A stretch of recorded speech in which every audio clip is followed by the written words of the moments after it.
I'm a horse.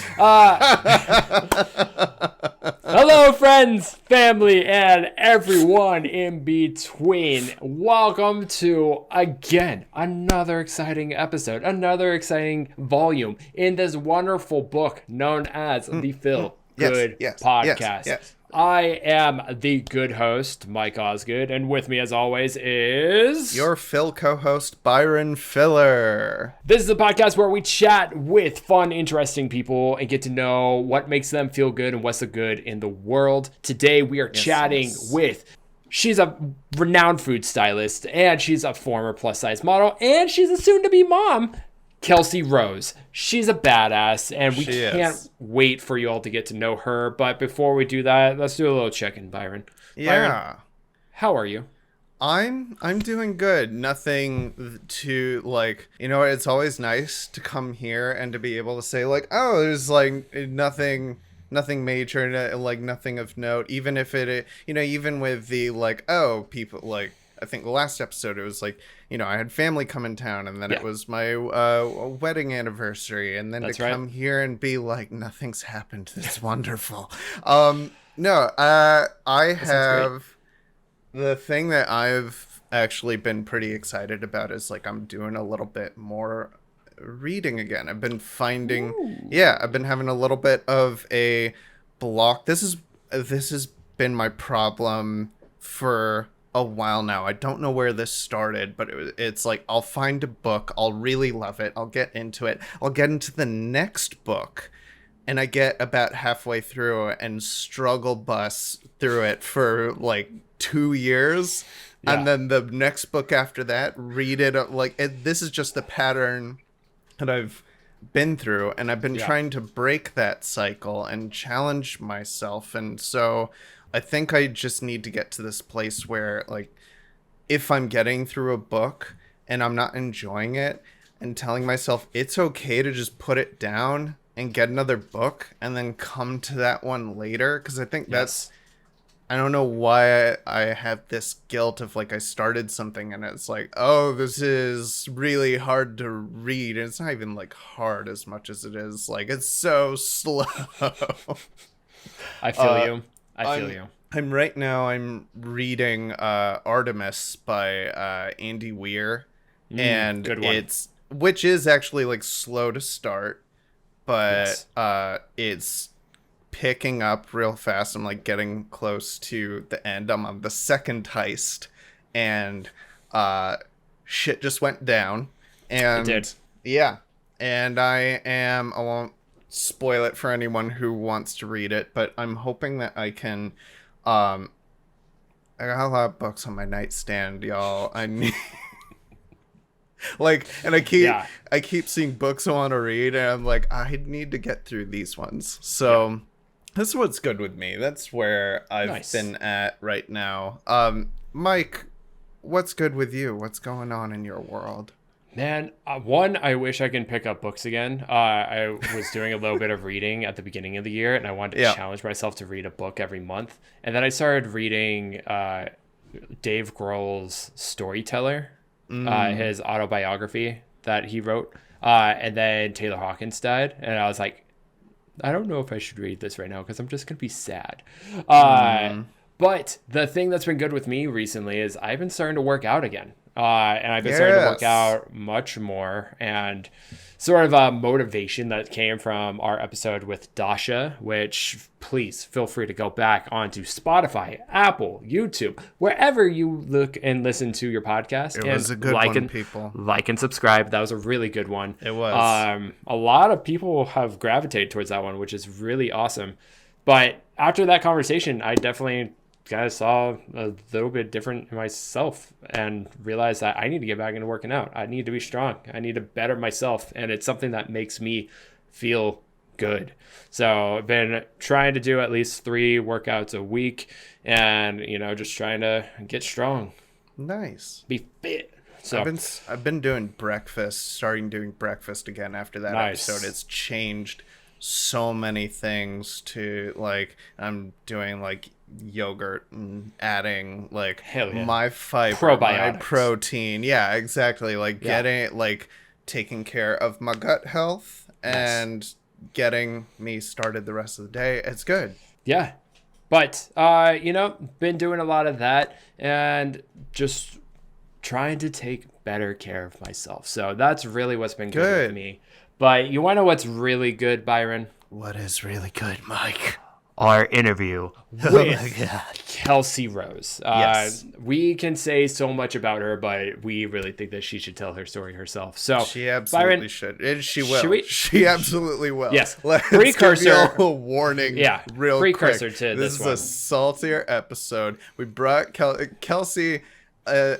Is if nothing but 100% real, and what comes with that is a lot of language, more than I think we've ever had on this show, and we don't particularly censor people. That's not what we're about here, but fair warning, it's gonna be bumpy. There's a decent amount of cursing in this one, so if that is a trigger warning, just want to give you a heads up. But yes, in the spirit of that trigger warning, fuck it, let's go. Let's fucking go. Woo!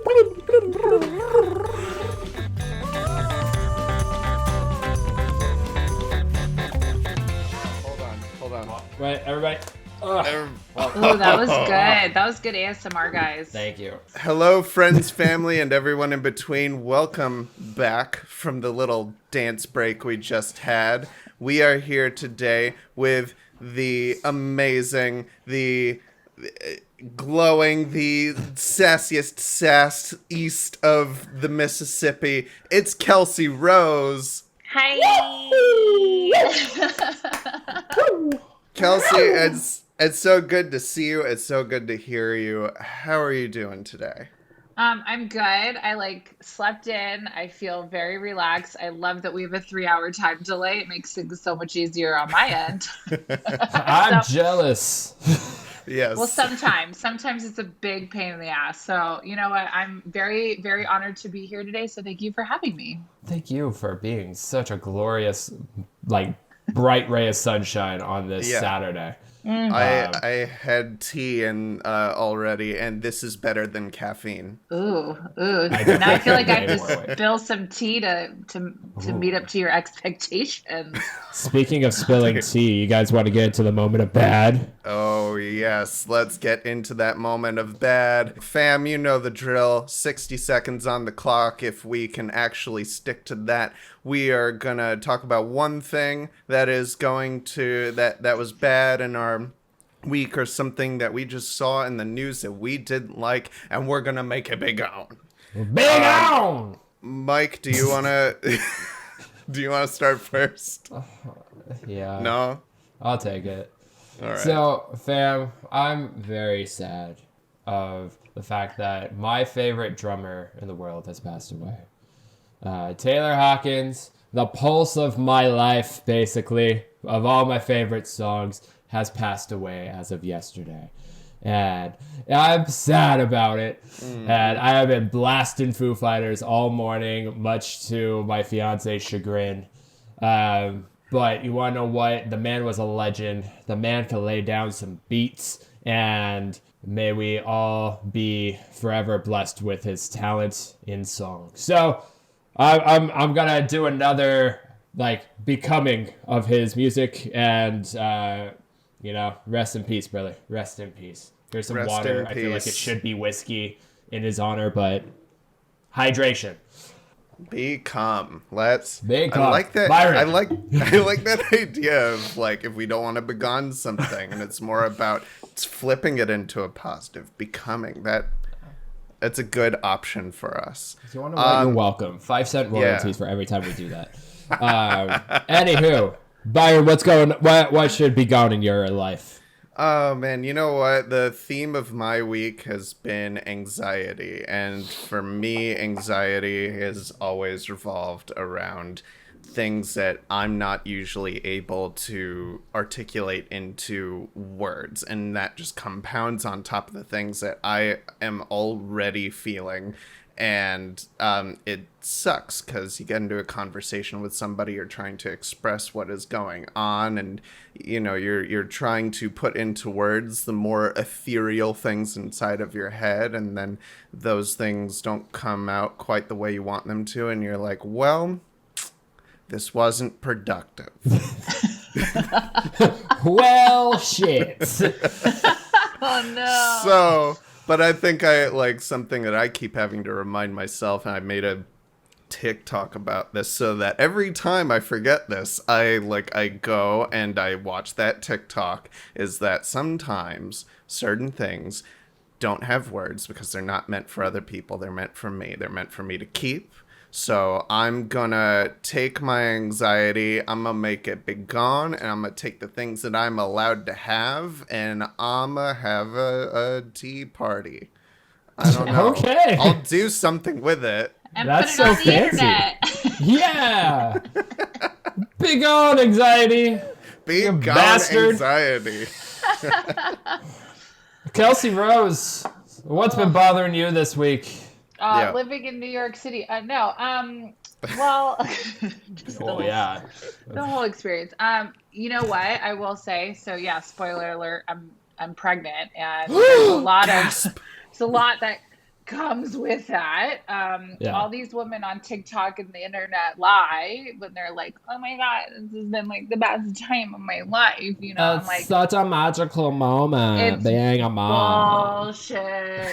So, anyways, my bad moment this week, and I actually took a selfie every time it happened at my work bathroom and sent it to my husband, just so he is very aware of the sacrifices and lifestyle choices I've had to change during this whole pregnancy in the most passive aggressive way. But yes, I've thrown up all over New York this week, and I thought I was past this, and I am clearly not. I'm in the very small percent of women where it'll just carry through for the whole 40 fucking weeks. So, Oh no. yeah. So, anyways, I'm going to, you know what? I didn't, I made it out of all my Ubers, so I didn't have to pay a cleaning fee. So that was like a good moment in it, but, yeah, there's a lot that comes with being pregnant and a working woman. And so I'm going to let all those negative thoughts and those experiences be gone for the week. It is a new week, and I'm hoping that it's a little less chaotic. Take that morning sickness and stuff it into a Motherfucker. fucking cannon and shoot that thing out and make it big on. It's so shitty. Like, what? Who decided this was a part of it? This is bullshit. It's called sacrificing Brought to you by for the family. these. Yeah. Okay. Well, okay. Wipe it off. Okay, ready. Shake You mean the puke or just the... everything? Okay. Well, Kelsey, like every good superhero, they have an origin story, and we would love to know, and we'd love to start with, what is your origin story? What was your Green Lantern receiving the ring moment? Oof. Well, okay, I'll do kind of the abridged version because my life's a little fucking insane. So everyone who knows me knows that I didn't grow up in the U.S. I grew up in Tokyo, and then I moved to the States when I was when I was 8 in 3rd grade. That's where the 3 came from. God, Kelsey. And so I've always I don't know. I'm a very big people person. And so anyways, I ended up living my life until I was in high school and was an absolute train wreck half the time, as Byron can tell you. And I can confirm this. I was a little bit of a partier. But I ended up in college gaining a little bit of weight, and because I was always a big volleyball player and stuff, so I was always very athletic. And I ended up starting to work as a plus size model. And so a big part of my story and who I am today, I attribute to that journey that I had, which was working as a curve model. And then midway through, after college, I moved home to LA, as all of us millennials fucking did, because what else are we supposed to do? And I started working in film and television. And so from there, I basically started my career as a food stylist. And that's where I am today. And I absolutely love it. And I work for a German meal kit company. Put it that Specific. way. That is number one in the market if you'd like to go do that Google search. And so I'm the lead food stylist there. So I feel like a big part of my origin story is right after I graduated college. I feel like that's when I really figured out who I was, what I wanted, who I wanted to be, and how I wanted people to like when people meet me and they walk away, what I wanted them to be able to say about me. So I think that's my good origin story. Can you take us through just some of the insights and everything that you got during that insightful moment of like finding who is Kelsey Rose? Who is Kelsey Rose? Yeah, well, okay. So as a part of curve modeling, like I learned a shit ton, right? Like, and I've never been super high maintenance. Like, I know like my look today might tell you otherwise. I live in Kelsey, you're looking gorgeous. I live in a ponytail. But like, you know, modeling is like very glamorized and it's this whole thing. And I was always kind of like on the outskirts of that. I just like really never gave a shit about any of that. But there was a moment where when I finally walked at New York Fashion Week, you know, I like went to I flew out here to New York and was going to castings every day. And I was like in it. And I was like just so fucking down to like walk 30 goddamn blocks. And like, I was just like such a different person at 21. But, that was like a really big moment for me where like I realized that my worth is actually not attached to what I weigh, you know, and for a lot of women, I think that's really hard to understand.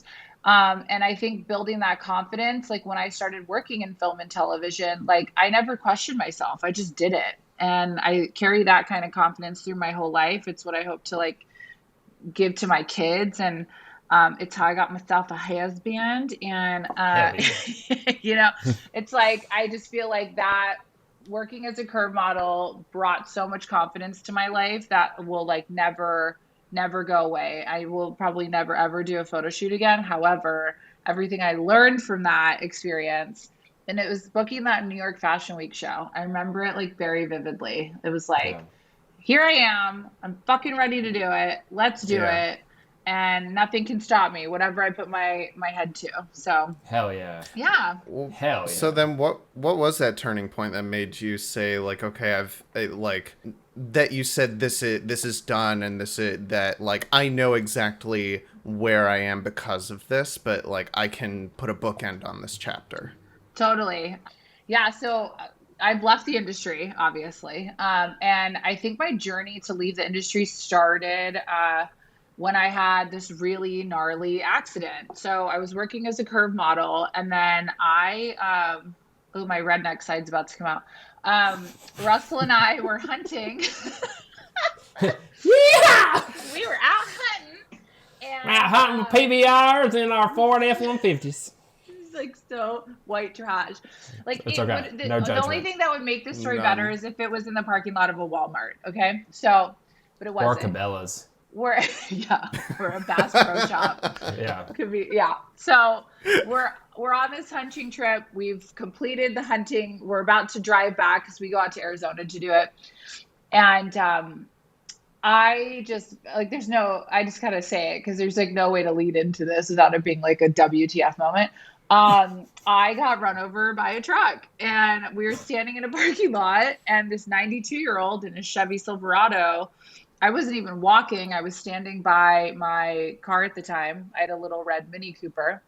And yeah, he ran over, his truck pushed me to the ground and ran over my legs. So I remember that very fucking vividly. The biggest sensation I felt was that it was August. So it's hot as shit in Arizona. And I was on pavement, and I remember like Russell looked at me and he was like, "Are you okay?" And I was like, "My ass is burning." Like, it was so oh my god, yeah. So like people could cook eggs on that shit. Yeah, it's fucking you're hot. cooking it's like a on blacktop. You know what I mean? Like asphalt. Yeah. It was gnarly, and we were at Lowe's. Should have gone to Home Depot, you know. But anyways, we. From that experience, like I wasn't walking fully on my own for about 5 months. And it was like a whole new, very humbling experience. I had only been dating Russell for like 8 months. And I remember telling him, I was like, you can go. Like, you did not sign up for this. Like, you know, and he was like, you're fucking insane. And I was like, I'm going to marry you. But, so that was a good part of it. But secondly, like I got dropped from my agency. They were like, well, you can't model because you can't walk. So, and then during that time, I ended up gaining a bunch of weight because like when you don't walk, you don't realize like how much exercise your body gets just from like simply walking around. Right. So, and also I was fucking depressed. I didn't want to eat salad. I was fucking eating like what I wanted. So whatever. So anyway, so I made a full recovery. I'm sure I'll have really gnarly arthritis when I'm like 50, but like I can walk, you know, and I'm good to go. But it was kind of after that, I then ended up going on a reality TV show, a weight loss show. I was on Khloe Kardashian's show, Revenge Body, and the whole story was like I gained this weight from this accident. I wanted to lose it. I wanted to get control of my body back. Right. So I did this show and lost 60 pounds. Like I was probably fucking smaller than I was when I like even went on the show. Right. And I had this kind of moment of like, all right, I'm back. Right. Yeah. And everybody assumed that too. Like everyone was like, oh, well, fuck, she's back. Like she, you know, she looks great. She's going to just jump into modeling and be fine. Yeah. And there was such a disconnect in my head, like between myself and my body, because like I was much smaller than I was. Like when I had my accident, I was probably a size 12, 14. And like I got down to a size like 8, 10, which all the women watching will very, very much understand. Yeah. It was just very disconnecting for me. And so I ended up going back into the agencies, and ironically, they were like, you're too small for Plus. Like we can't sign you because you're too small. So at first I was too big. Now I'm too small. Jesus. And that was kind of the moment where I seriously was just like, fuck this. Like, you know what I mean? Like I wasn't like going on the show to like just get my modeling career back. Like a lot of it was like personal, like getting myself back, you know? Yeah. But, you know, that was a part of it because that was a big part of my career. And after that happened and like, I guess it wasn't the result that I wanted, but also it was kind of a good like learning moment where I was like, fuck this. Like I have so much more to offer. I went to a top 10 liberal arts school. I'm fucking smart. Like, you know, I'm not going to let no, goodbye. Anyways, be gone. Be gone. I was like, be gone. So I ended up walking away and really focusing on my food styling. And I also was running a craft services company that was like I had an all-girl team and we were killing it. And yeah, I just focused on other things. And it's because of that like my origin story into food styling happened, right? So I like kept the confidence from this story to bring into my current story. Food styling itself is such a niche service and it's so fucking weird. Are you kidding me? How like you went from being in front of the camera to now designing everything that goes in front of it. How the hell did you get into that?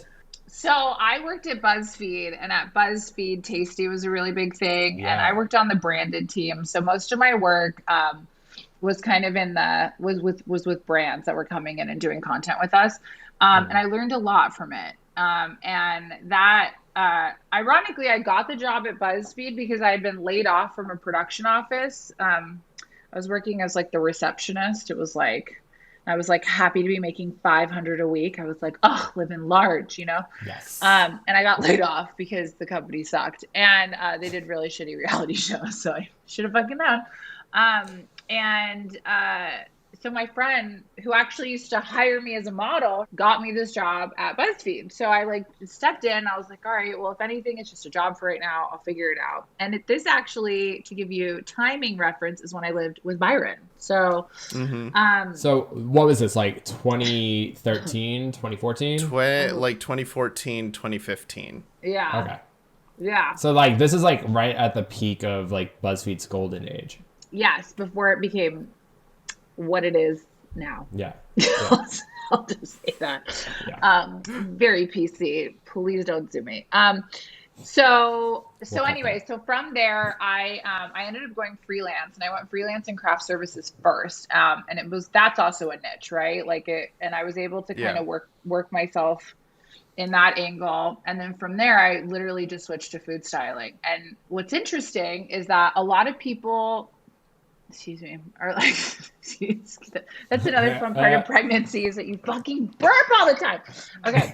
So a lot of people ask me, how do I become a food stylist? And really, like, with full transparency, like, anyone can do it. You just have to hone your skills in it. It's a very weird skill set to have. And there's two kind of pathways that lead to it. One is culinary school, right? And really coming from the food side of it. And the other is through production. And when you come from the production side of it, it's a lot more like from props. It's more like fabrication. I was dating him at the time, Russell, who's now my husband, is in art department. And so he was really big on fabrication. So I always kind of had him to lean on if I needed to figure something out. But it's a lot of just food manipulation from the propping standpoint versus culinary, where you're coming up really giving a shit about what it tastes like and how to cook it and what's wrong and what's right in the kitchen, right? Yeah. So two ways. I came up the production way. So my first few clients were a lot of fast food brands where you manipulate the food a lot. You don't cook anything true to recipe. It's all very like using KY jelly to make something stick together, using fucking oil. I said it. You use KY jelly, a lubricant, to stick things together? Yeah, and it gives it a shine. Yeah, I know. Who figured that out? I don't know. Like, what other kind of, like, this is not a cake moments are there in food styling? Oh, there's like, a ton. What are the fake outs? There's a ton. A lot of it, like when you go to a drive-through menu, I'll say this, like, you really are only, we're really only dressing the front of something, right? So if you see a quesadilla, the middle of that quesadilla is not the actual filling. It's usually this dough called masa. And so fake mashed potatoes. I used to just have like a shit ton of those, like, I don't even know what the brand is, like literally dollar packets of like instant mashed potatoes. Yeah. To create like false bottoms. So if you're dressing like a soup, you don't have to dress the whole thing. You're just dressing the top of it. That's crazy. So it just makes it a lot easier. There's a lot of oil to make things shiny, a lot of like pins to make things move certain ways, wobble wedges and things like that. So it's just basically looking at food as a prop, and styling it in that way. Yeah. So that's how I got into it, which is super wild. And the other thing, though, is that there's definitely a difference between food styling in Los Angeles and food styling in New York. And here in New York, a lot of people come up the culinary way. A lot of people went to culinary school here.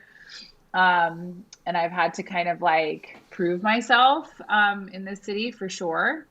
I came out with a full-time job. So like I didn't have to prove myself in the freelance game. But a lot of people were like, oh, who did you assist? I was like, I didn't assist anyone. And I assisted myself. Okay. Yeah, like and so I got a lot of shit for it. And I was like, no, I taught myself everything. I built my career from literally nothing. And a big part of that I think everybody listening, my biggest takeaway in life is if you treat people well, they will treat you well. And I have never stepped on somebody to get ahead. I've never treated somebody like absolute dog shit if they were working as my assistant, or like when I had my craft services company, I always tried to like have my girls' backs. Like I've always been very selfless. And I think that that's a big reason why my career went to where it is in a very short amount of time, just basically deciding that I wanted to do this. Here's a quick break.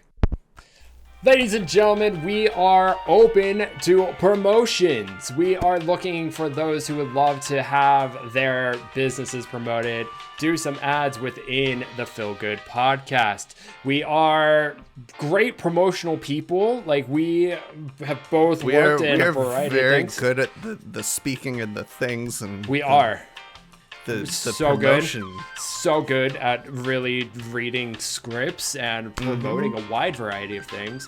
So we figured we'd try to do a quick little example of what that could be. Byron, can you give me something just random that we love to just a little sample of things that we can do? Well, what kind of service?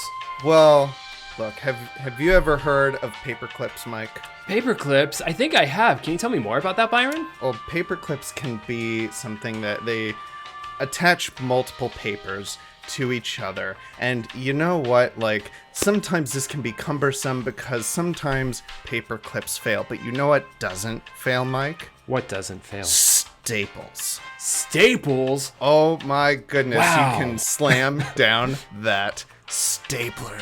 So what you're saying is that not only do staples provide a great adhesive to two pieces of paper, but it's also a great means of anger management? Absolutely. You get so much emotional throughput just by attaching multiple pieces of paper to each other. Not only did you turn in your documents to your bosses or your teachers or whoever you need to turn in a project to in a nice, neat, orderly fashion, but you got to do a swift action and didn't have to pay for therapy. Although that's not a replacement for therapy. You should probably still go to therapy. But if you want go to therapy. But if you want staples, go to your favorite place, stationery store, whatever it may be, and get yourself some staples. Today.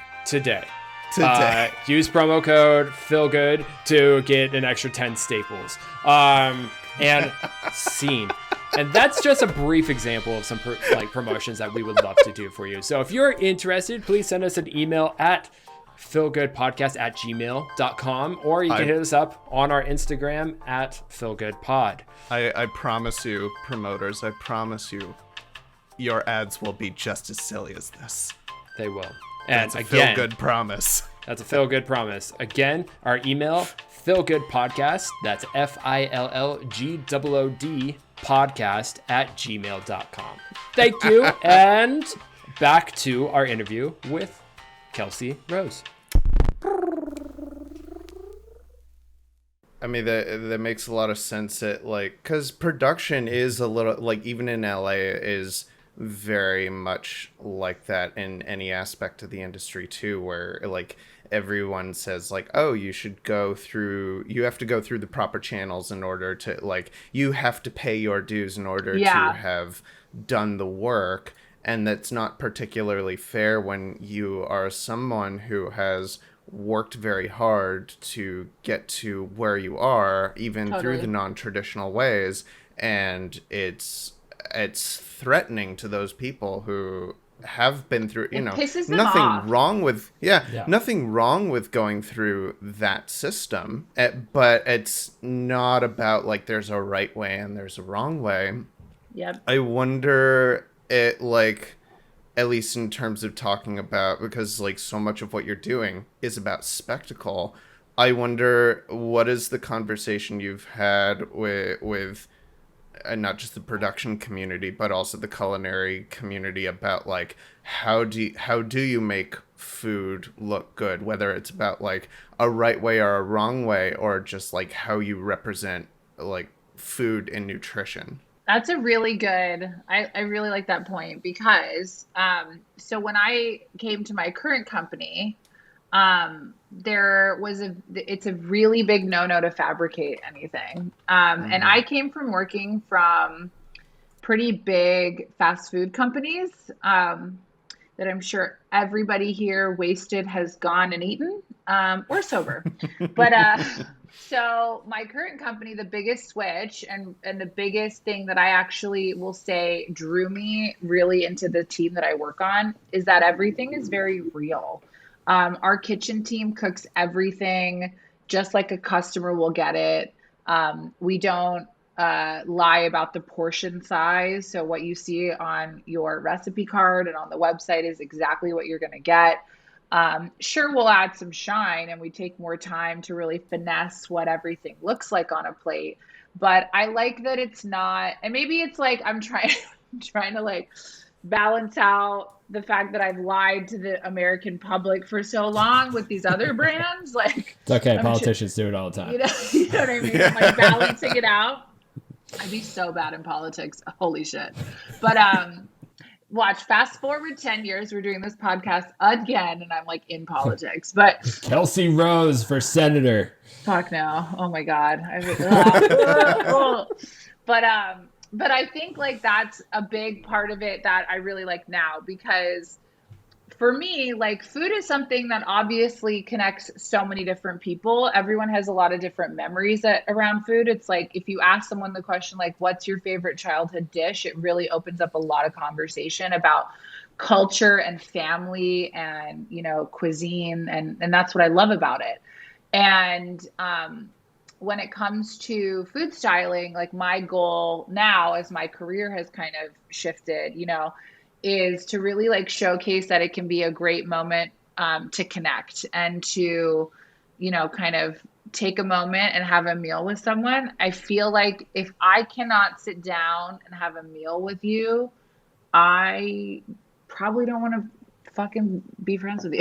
Like, I just, you know, like I feel like that's so important. And also during this 2-year pandemic, something we kind of like lost, you know, everything's all virtual and shit. And, and I feel like that's like my goal now. And what I try to put forward with my team of stylists here in New York at the company is to really like inspire people to like want to cook and sit down and have a meal and take, you know, those choices into your own hand, like what you want to cook, how you want to cook it, you know, it's totally up to you, but it's the end result of being able to sit down.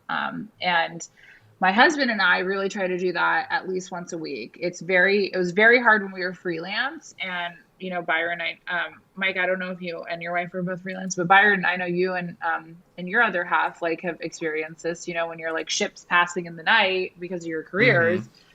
And really having that moment to connect with them over dinner is something that Russell and I have really tried to do. And I think is awesome. Yeah. Early on when Marissa was doing costuming, like before she left the industry, she was working 12 to 16-hour days. She'd get home about like 8, 9 o'clock at night. And I would go and see her because I like at least... You know, I'm working in post-production at the time, and my hours are a little bit more domesticated. And I would go to her, and You're I'd a good be man, like, Byron. I'd say to her, like, what'd you eat today? And she's like, a donut or something. Yeah. I'm like, cool, we're going and getting food. And she'd be like, no, I'm just going to have a popsicle. And I'm like, no, you're getting food. You're eating something. Like, it was about, I kept hearing my grandmother's voice in my head, like, swear to God, I will haunt you if you don't make this girl eat. Feed like this woman. But it really was about like, you know, doing those jobs, and they're high pressure jobs. You forget to do basic things like eat. And for as much as like, I mean, I'm sure, you know, for as much as like, people are they're on set all day, you have a crafty table, for the most part people are just they're not going for the main meal unless somebody makes them stop. They go for like a bar or like a piece of fruit, and then they go on because they are so stuck in that pressure cooker. Totally. And Russell and I, when we were both freelance, I mean, this is the first time in our relationship where like I'm full time. Like I work 9 to 5, or excuse me, 9 to 6. My boss is gonna be like, the fuck? You did that at 5? What? I work 9 to 6, Monday through Friday. Like I know what my schedule is. So like, for example, when we were in Los Angeles, you know, because we've just been in New York for a year, we could never like it was hard for us to hang out with friends. It was hard for us to make fucking plans. It was hard for us to commit to family gatherings because work it's feast or famine when you're freelance, especially in production, you know? And like, I was really sick of it. And I was like, you know what, I'm going to take this step. And so, you know, now we're here and I work in a full-time, I went corporate, but I am very thankful, but I do have a husband who currently is literally on set for a very well-known rapper on a video in Nashville. and he travels, and he's fucking been up since 3 a.m. You know what I mean? And so like I still get those glimpses of the industry through him. And it's tough. Like it's a really like demanding job. And you know, it's food is the one thing where like I try when he gets home, like to have dinner if I'm like the one that hasn't had the crazy day. You know, let me rephrase that. I am not the woman who will always be like, oh, my, look at this dinner I prepared for you. If I have the easier day, I will make dinner for him, and then vice versa. You know what I mean? So I think that's a good balance to have, and to be able to sit down and have that moment. That made me sound super domesticated, and I'm really not. No. There's a respect that comes with like food, and something that like I'm learning. I'm afraid of the kitchen in some ways. Of like, my wonderful fiance is an incredible cook, and like she can make some bomb meals. And hell yeah, for me, like, good job, Mike. I'm lucky, and for me, like I was gaining confidence like a couple years ago. I was like, okay, cool, I'm cooking. I know like a quick, easy way to cut an onion, and I'm like going, and then slicing the top of my thumb off. And I'm like, ooh, I don't know if I have that confidence anymore. I'm gonna send you a box. Because the company I have has 4 brands, and I'm gonna send you a box. Perfect. So you can get better, and you can just tell her you just came up with it. You don't have to tell her. Don't listen to this episode. No, it's not like she helps us with like production schedules or anything like that on this show. No, I'm sure she'll love it though, because it will teach you. It's taught Russell so much, like how to make a pan sauce, how to like make a roux, like things like that. You'll just, once you do it a couple times, like you're fucking good to go. So I can make a good breakfast. I can do eggs. I can do bacon. I can make a good BLT and PBJ. Hell, I think breakfast is. Breakfast is such a good way to start out with that, because it's like that's how I was taught to cook. My dad was like, "Here's how to cook an egg. You'll get the rest from here." And it is a bit of bravery of trial and error to the point where like I and Kelsey, like Marissa and I are very much like you and Russ, where it's like we take turns cooking. And for me, it's like I have such a deep connection to cooking, because it's like, and it goes back to like family and all that stuff. There's so many memories that I have with just like being the sous chef to my mom or my grandma or my dad when he's like cooking breakfasts and things like that. But also it's just a very meditative thing to do, those kind of repetitive tasks like mixing and even I think a test of patience is like, that's I think the other thing I've heard about cooking is like the main steps. It's like adding, stirring, waiting, and waiting I think is always like the hardest part, because it's the choice of, do you stay and allow yourself to like embrace the like senses of what you've done in the kitchen, or do you need to bide your time and distract yourself? And neither are wrong. The two things in my life that I do not have patience for are cooking and driving. Like, you can ask a lot of people. I'm a very patient person. Do you have road rage? Does he have road rage? Not like bad. It's more of like, I absolutely despise traffic. I don't know why it's a thing, and like I don't understand why people can merge. Like, I'm a defensive driver. Because interesting. I have like, you'd hate me on the road. No, I mean I grew up with my stepmom who, like, God crazy, thinks she's an F1, but she's not. But like a bat out of hell. Like a bat out of like the 7th circle of hell. Dude, my stepmom taught me how to drive on a Corvette, which is so fucked up. Like, you can't teach a 16-year-old. Dude, I learned how to drive when I was like 11 or 12 in like a 1987 Camaro in the middle of the desert. Like, since the second I could touch the freaking like pedals, I was going. And like, tying this all back to patience and everything. Like, when it comes to cooking, my biggest fear is just like either overcooking or whatever it may be. So I'm always like Fair. trying to find what it is. Like I'm trying to be meticulous to the recipe that's at hand, but then like for me, I'm very much an improvisational, go with the flow kind of person. So then once I'm set and with a regimented recipe and I have to follow it, and then if there's a moment where I don't, or like where I have to wait for something to cook, like I want to touch it, I want to like poke it, I want to flip it, like I'm like, But cook, touch damn it. There's no rules, Yeah. Mike. There's no rules. That's the best I part. love Baking, rules. don't fuck with baking. Baking's super Yeah. prescriptive. Don't fuck with not. Yeah, baking. no, that's No, legit like, chemistry. I learned not to do that. That's not my lane Like, at all. don't- No, it's Don't do Mike, that. something that's actually really great to do is like, and this is what like I used to like, Kelsey, like I made tons of meals for you when we were Yep. together. Is basically like the adventure of what's in the fridge. Cool, Yeah. let's throw it in a pan. That's what Yeah. you do, and that's how you end up with a lot of like weird fried rices that you end up putting cheese on. But that's Yep. how you learn to get to like the real like fun like meals that you actually want to pursue. Circle back. You just said you put cheese on fried Okay, rice. so you guys, Russell, this is my biggest pet peeve in the kitchen. Speaking of cheese, I will spend like an hour cooking a beautiful meal for my husband. Okay, like whether it's from my company or something else, and it's like I get to it, I serve the table, and this motherfucker will go into the fridge and pull out 2 slices of fucking Velveeta cheese. Cheese. Especially if it's a fucking pasta dish, and Yeah. he'll lay it across the top, and I'm just Yeah. like, and he's like, "What?" And I'm like, "Are you fucking kidding me?" Like, and then if It's he not cooks even for good me, cheese. and I dare ask for fucking ketchup, it is like he's aghast. He's like, "Excuse me, I seasoned it." I'm like, "Go Yeah. fuck yourself, dude." Like, Wow. Velveeta cheese, guys.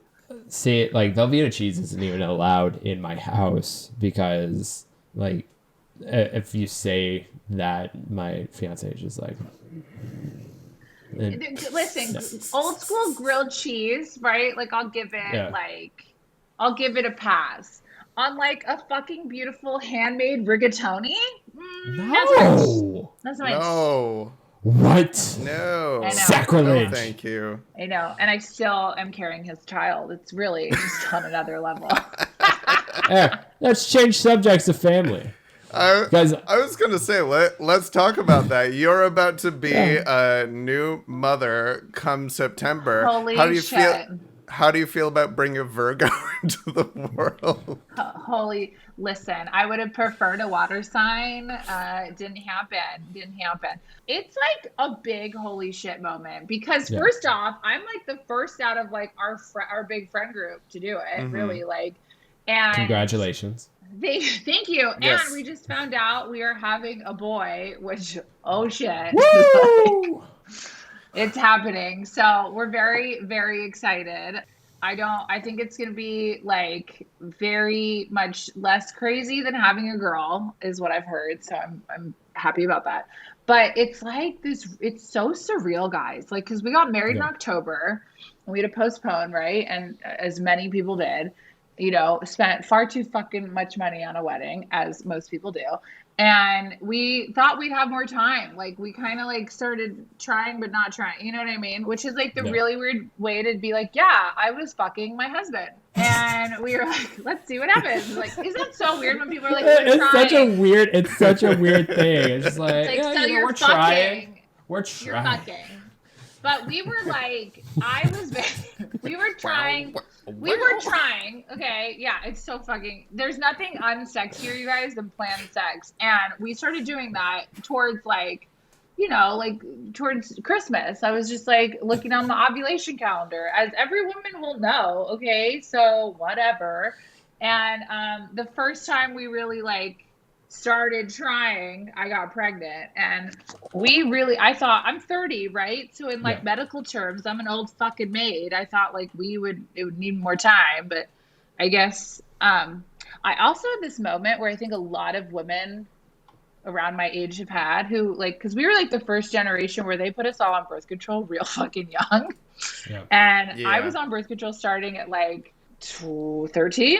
I wasn't like a hoe at 13, but like, I was a hoe later and appreciated it. But you know, it's I like remember that I just like got in put high on it. school, like being a Everyone weird was on it, conversation. and maybe it's because we Yeah. went to private school in LA. But still, like, I mean, you know, so there's people that weird. hop on birth control for reasons beyond. totally. Yeah, It's yeah, like yeah. for my period at first. Yeah, of course. So. Yeah. Anyways, but like I thought we would need more time because I've been on it for what 17 fucking years. You know, I thought my body would need to like fucking process that shit out. But my God, I found out that birth control really does work. Like, you know, like I think a lot of women were like, As does it work advertised. or am I infertile? I don't know. And Yeah. it turns out it just really works. But yeah, we're very excited. It's really fucking surreal. Yeah. We just did our baby registry and we got our first piece of like baby equipment from one of our friends. It's like a fucking snap. rocker that just automatically like rocks back and forth that retails for like an ungodly amount. But It's like the Tesla of baby rockers. yeah, it's so fucking insane now, you guys. Like, It's- if these kids don't grow up to be like fucking rocket scientists, like I'm gonna be pissed. I feel like it's gonna go like one of two ways. It's either the kids are gonna grow up to be super brilliant with all the technology and learning resources available to them, or they're gonna Or- end up like the kid or like the people from Wall-E Yes, and just yes. like in the chairs rolling around. Like Oh, it's God. nowhere in between. It's one or the other. One or the other, 100%. Is that something that is that something that you and Russ have been talking about in terms of like the future that you were, because it is a different era that like we were brought into, and there's no right or wrong answer, but this is a very different world we're in now than like when we were growing up. So what Totally. what has that been looking like for you, like talking between the two of you, and maybe like what's the advice that you're getting that's like hard to take in because it's just not relevant? Well, I think like, so the big point is that Russell and I are 8 years apart. So like Russell's from the 80s and I'm from the 90s. So like we experienced very different childhoods. In addition to that, Russell was like a latchkey kid. Like both his parents worked, and him and his sister were very much like had a big part in like raising themselves when like, you know, their parents would be at work. And I had a nanny. So, you know, we also had very different upbringings in that sense as well. And I think from that, we both have very, very incredible parents. Like I really hit the lottery with my in-laws, like, and so did he, just saying, no, but a lot of it is like, there's values that we knew from the get-go when we first started dating that we shared, especially with like wanting to have a family and doing all that. Now that we're like here and we're talking through some shit, it's very funny what like he's very particular on and like what I'm very particular on, right? So like all our toys are fucking Montessori based. Like nothing is just like fun, and like everything has a purpose, which is very much like how I was raised. Like all my toys growing up, you know, and he's just like, well, I just want to get him a dirt bike. And I'm like, well, you can do that. Like we can do that at some point, just not right now. You've heard of those baby dirt bikes, right? Yeah. Like, dude, like we're like a couple years off from that. It's fine. Yeah. But we definitely are discussing kind of like something that I think a lot of couples have to discuss nowadays is like when you have a woman who's working, you know? And so I am very lucky. I have 4 months maternity leave and I'll be taking that. But then afterwards, like I'm going back to work, you know, my mom worked all through all my childhood. And like, I know that I won't be a stay-at-home mom. It's just not in the cards for me. I have nothing against women who choose to do that. I think it is a full-time job, and it's a whole other set of life skills that it's just not of interest to me right now. And we're going to have to navigate that, you know, and that's like a very real thing that our parents, like, at least for like my mom and dad, were the first kind of generation that women were working very much during pregnancy. My grandfather has asked me 4 times if I'm going to be a stay-at-home wife. And I'm just like really good at fucking blocking the question at this point, you know, because ninja deflections. I'm like, I don't know, Grandpa. I don't know. Maybe I don't know. You know, That's crazy. It's crazy as you're like talking to your parents nowadays, how much better you get about just like, and let's pivot. Yeah. Pivoting that way. Ooh, deflecting that way. Oh, fuck it's like the one time you're like, hey, let's talk about politics. Yeah. Straight up. But like even the advice that you get. So like our childhoods were so different, not only in the like value parts of it and some of that, but also not value, but like in the experience in a way, but also in like the fucking toys and the like accessories. Like, dude, my stroller growing up was like a fucking umbrella stroller. It's like, it just went like that. Yeah. Now, holy shit, you guys. Like, we found the stroller we want. It's very expensive. And it's the one thing Russell has demanded we purchase. So we're gonna be those people. But my dad was like, you're insane. And I was just like, you know what, Dad? I gotta pick my battles on this baby registry. And Russell wants this. I tried to sell it too. I was like, it's German engineering, and you know, it's like very like sensor safe. And my dad's like, fuck you. Like, is it like one of those like transformer strollers that like goes up and down and like turns into a car seat and like oh yeah, and it's like, if I'm gonna sell it, it's called a Cybex e-Primam, and it's amazing. Hashtag not an ad. Yeah, hashtag not an ad. Hashtag accepting ads.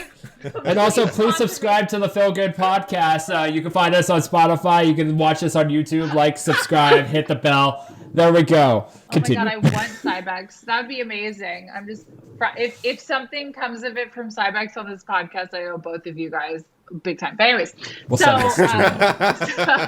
it's like figuring out that shit. And you guys are going to have to navigate this if you guys plan to have kids, or if your friends are having kids and you have to do fucking baby registries. It's so much shit. And dude, it's so much. We're a little overwhelmed. I'll be real. Yeah, a cousin of mine is about to have a baby boy, and I wasn't able to go down to the baby shower, but like I just video chatted with him afterwards, being like, hey, like I got you some gifts, but I just want to double check and make sure, like, is there anything that you missed from your baby shower? Oh, you're and really he was like, I try, you know, I want to be like the best fucking Uncle Mike ever, and.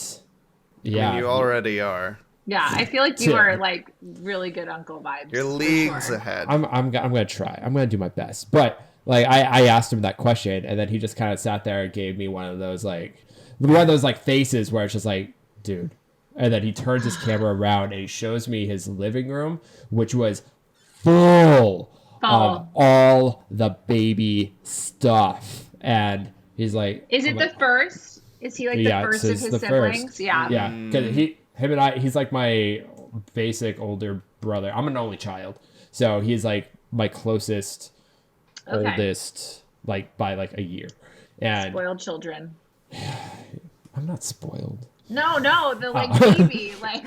Sorry, the only child in me took that. Yes, no. Mike, of course, if you guys choose to have kids and you're an only child, are you kidding me? Like by default, your child is gonna have the fucking Cybex e-Primam stroller. No, my kid, like, that's the one thing that I am excited about with kids is to be the ultimate soccer dad. Like, my goal in life is to have like the soccer team in the back of my Chrysler Pacifica, blasting Bon Jovi as we're going to the soccer game, and we just open it up and like smoke machines coming out. The kids are like, "Oh, we're halfway there," and then it's just like they come out. We hit halftime. We're down by 1. I give them the motivational speech. I give them the Capri Suns and the orange slices. I'm like, all right, team. And then we go on, and I have a Ted Lasso moment.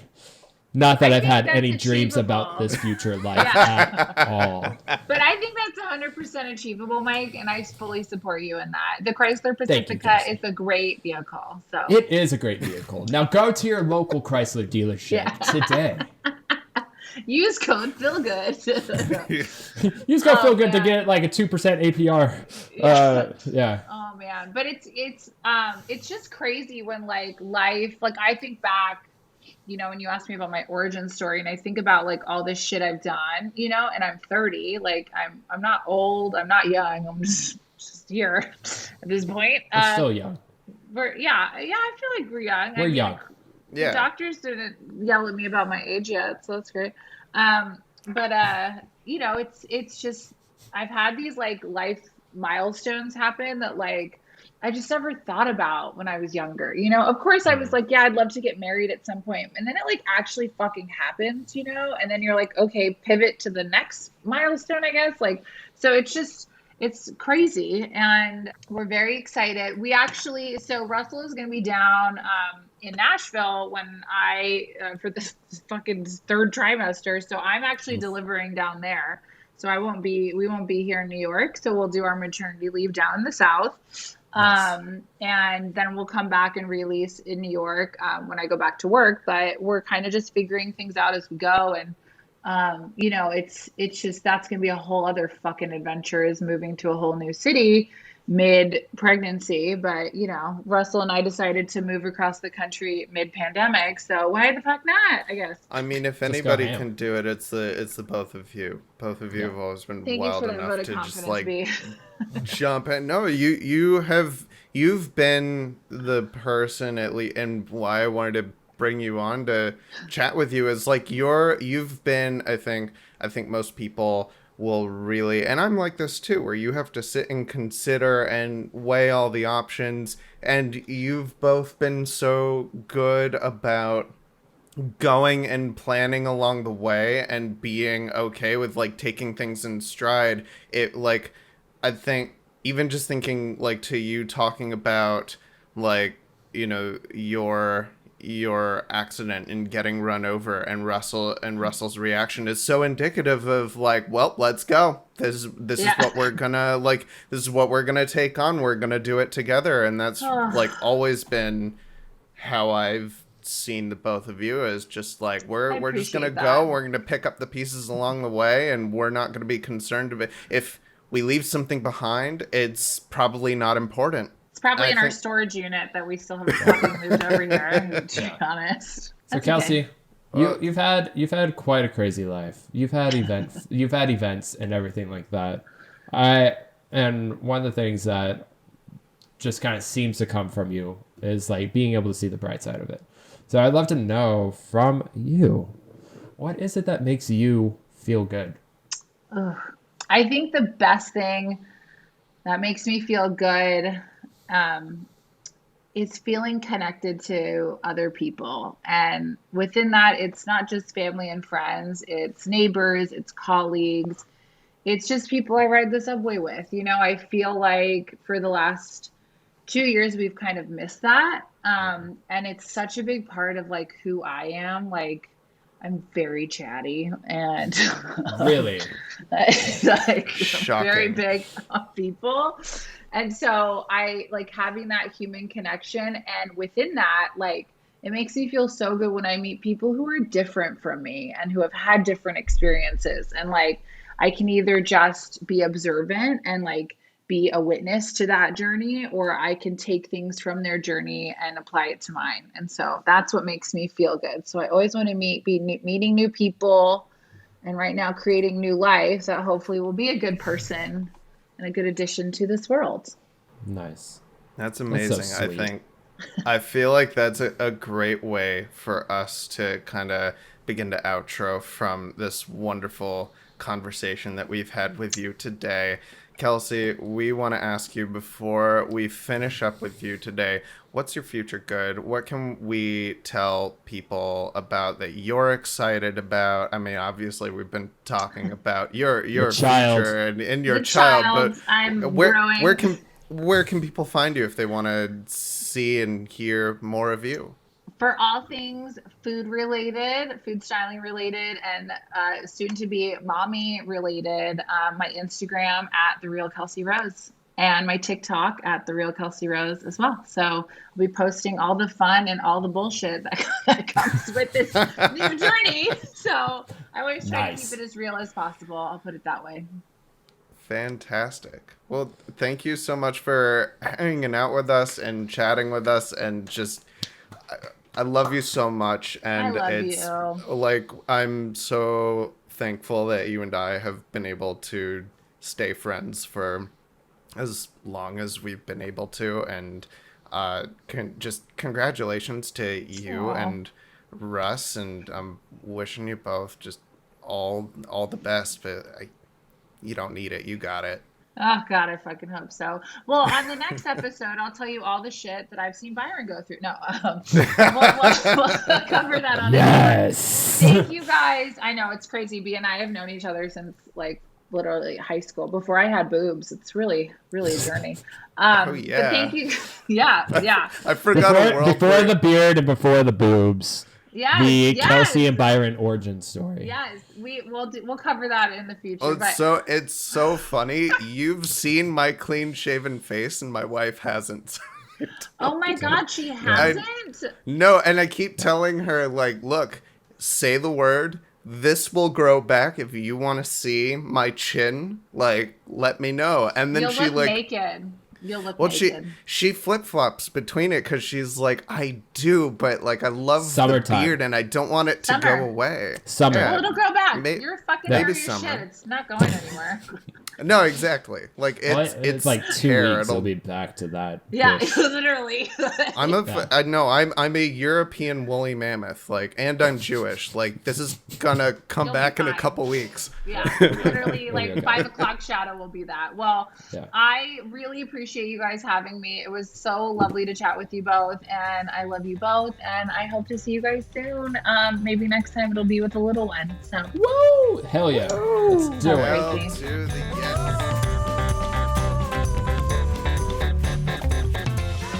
That was a lot of F-bombs, Mike. You want to know what? It was well needed, but we love Kelsey. Kelsey, no, we do, and I actually legend. And it makes you feel better, anyways. Just say, to say all that. But so Mike, what did you take away from Kelsey? So a little insight into just our process, and also this is going to be a little bit more of a discussion between Byron, me, and you all, because we usually have a little chat beforehand to discuss what each of us take away, and so that we don't say the same thing. But this time we did say the same thing, and we think it's extremely important that we discuss it, which is the power of women. Power of strong ladies. Strong ladies. Yes. We see ourselves as allies to women, LGBTQ, and all that kind of stuff. 100%. 100%. And right now, there's a crazy time that's happening with a little bit of everything in politics, with Roe versus Wade and everything like that. We do believe in the women's power of choice. They should be able to do with their bodies. Us guys don't really have any laws or legislation that goes against us. So there's that. But the one thing that we took from this episode is just how strong of an individual Kelsey is.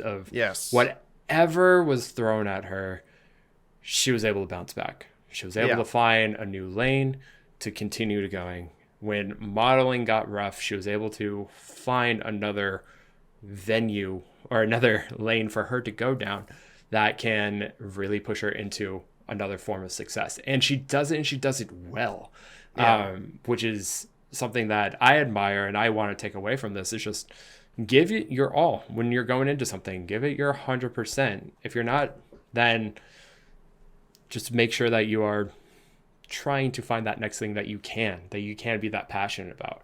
But she's successful. She is going out and she's doing these things. She's about to be a mom. She's earned it too. Yeah, she's done this stuff herself. I think that's the important thing, and she mentions this in the episode. It's like she hasn't pushed anyone down or done anything to hurt other people to get to where she is. She has she has earned it, and that is, I think, the significance in that is that there are so many people in this world, especially men, and it is very often that like there are mostly men who are like given favorability in every field.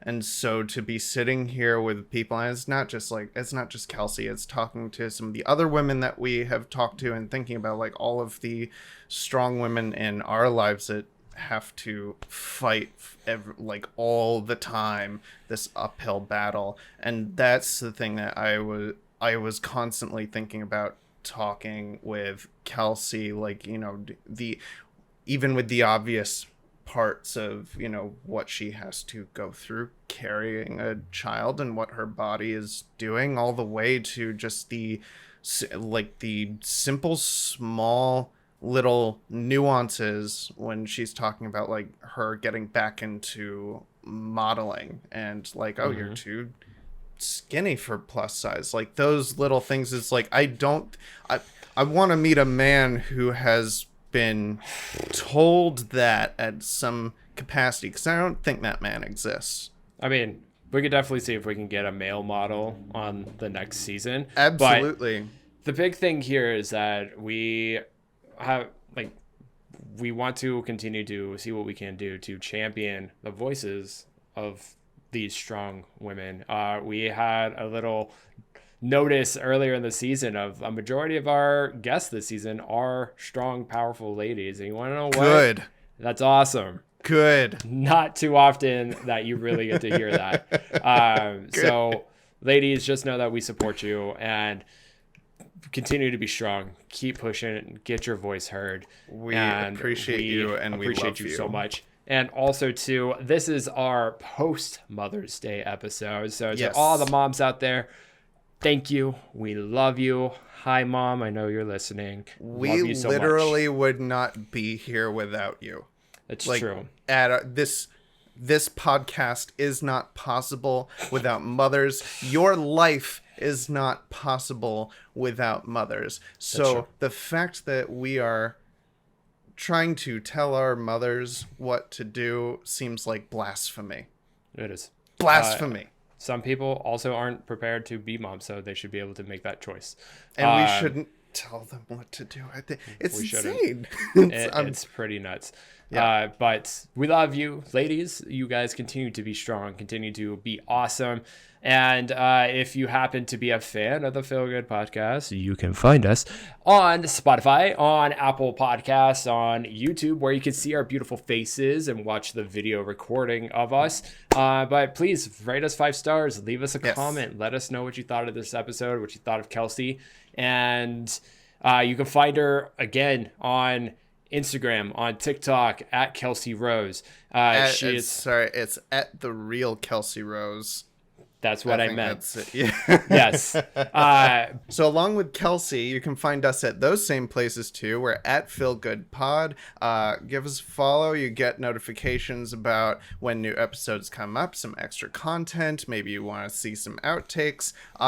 Tell your friends about us. Share some of our videos there too, and let people know that we're here to make y'all feel good. Preach the feel good words. Preach the good.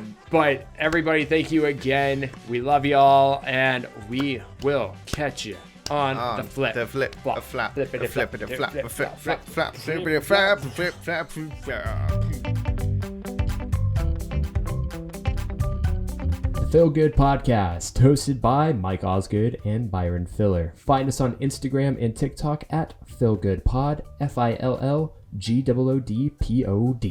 You can also find us anywhere you listen to podcasts, including Spotify, Apple Podcasts, Google Podcasts, and many more. Thanks for joining us, and we'll catch you on the flip-flop.